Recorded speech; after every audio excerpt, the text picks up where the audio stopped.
Canada's charter extends equality rights to groups, protecting against discrimination. Groups struggled for their rights prior to 1982. In the years that followed, Canada witnessed dramatic social change for women, minorities, Native groups, and the disabled.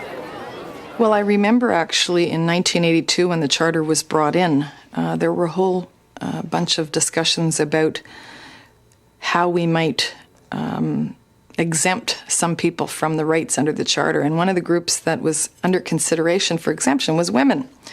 And at the time, the minister responsible for the status of women federally, the Honourable Judy Arrola, worked with legislators across the country, I was one of them, to make sure that we were not included in the notwithstanding clause. I can recall quite easily 1982 is when I was still in law school, and certainly we didn't have any female police officers, we didn't have any black police officers. Turbans weren't allowed in the police, as if it mattered that you should or should not wear a turban to be a police officer. These things come to mind immediately. So we have seen a sea change since then.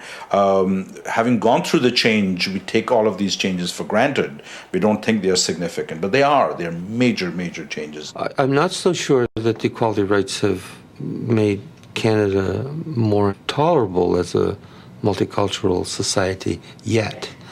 I think we're on the road to that development, but so far I think it's been more a learning process. The Charter protects groups of all kinds. It doesn't explicitly define same-sex rights, but it indirectly refers to these rights under the banner of privacy. The right to equality has been interpreted by the courts to include same-sex rights. And certain other rights, the right to be free from unreasonable search and seizure, the right to fundamental justice, life, liberty, and protection of the security of the person, that has been interpreted to have a component of privacy rights. So those rights are there, although they're not spelled out specifically. They've been interpreted by the courts as being protected by the Charter. Canada is officially bilingual. The Charter guarantees that federal services are available in French and English throughout the country. The two languages have equal status in Parliament and in the courts. In New Brunswick, these rights are also guaranteed for provincial services. Under these language rights, the Charter guarantees Canadians can be educated in either French or English where population permits. Unlike most of the provisions in the Charter, the language rights focus on groups rather than individuals. French language rights were a very important issue for Prime Minister Trudeau. He wanted very much for French to be a national official language. Dr. Deanna Dam is Canada's 5th Commissioner of Official Languages. Her federal department ensures French and English language rights are upheld in Canada. The department monitors these rights across Canada, where French is often the minority language, and in Quebec, where the English language is in the minority. This charter has allowed French to have, let's say, a comfortable place to flourish and promote itself, at the same time recognizing the rights of the English-speaking minority, which is important.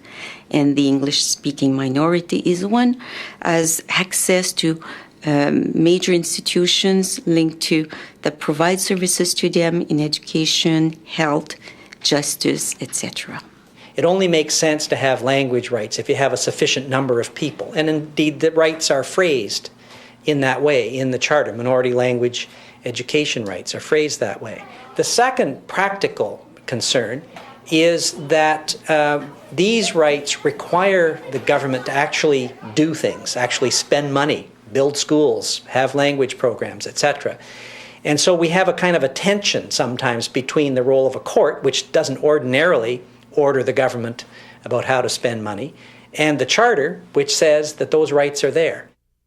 The Charter's language provisions are extensive, and they've turned out to be the most controversial. Perhaps the best, the most notorious, or the most famous example was in 1988, when the Supreme Court of Canada ruled that the Quebec sign law that required commercial signs to be in French only went too far. The court said you can require French to predominate, but you can't eliminate all English. The government of Quebec at the day couldn't live with that, and so they used the notwithstanding clause to have their signs law prevail. Now, an important feature of the notwithstanding clause is that it has a sunset provision. It only lasts for 5 years. And in 5 years' time, a different government was in power in Quebec, and different situation prevailed, and they didn't reenact the notwithstanding clause. The Charter recognizes the uniqueness of Canada's language and racial diversity. The time the Charter was adopted, every jurisdiction in this country had legislation prohibiting racial discrimination in employment, in public accommodations, and in housing.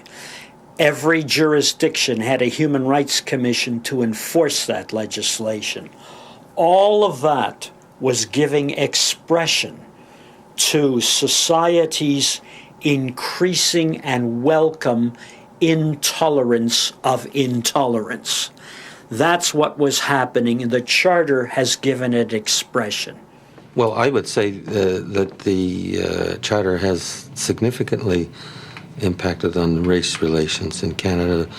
You know, the recognition of the diverse culture that Canada has. We haven't reached perfection, but there is a growing sense of respect for people of other races and colors and so forth. And while prejudice still exists, nonetheless, the law is the teacher. As Martin Luther King said, that law is not only there to regulate, but law is also a teacher.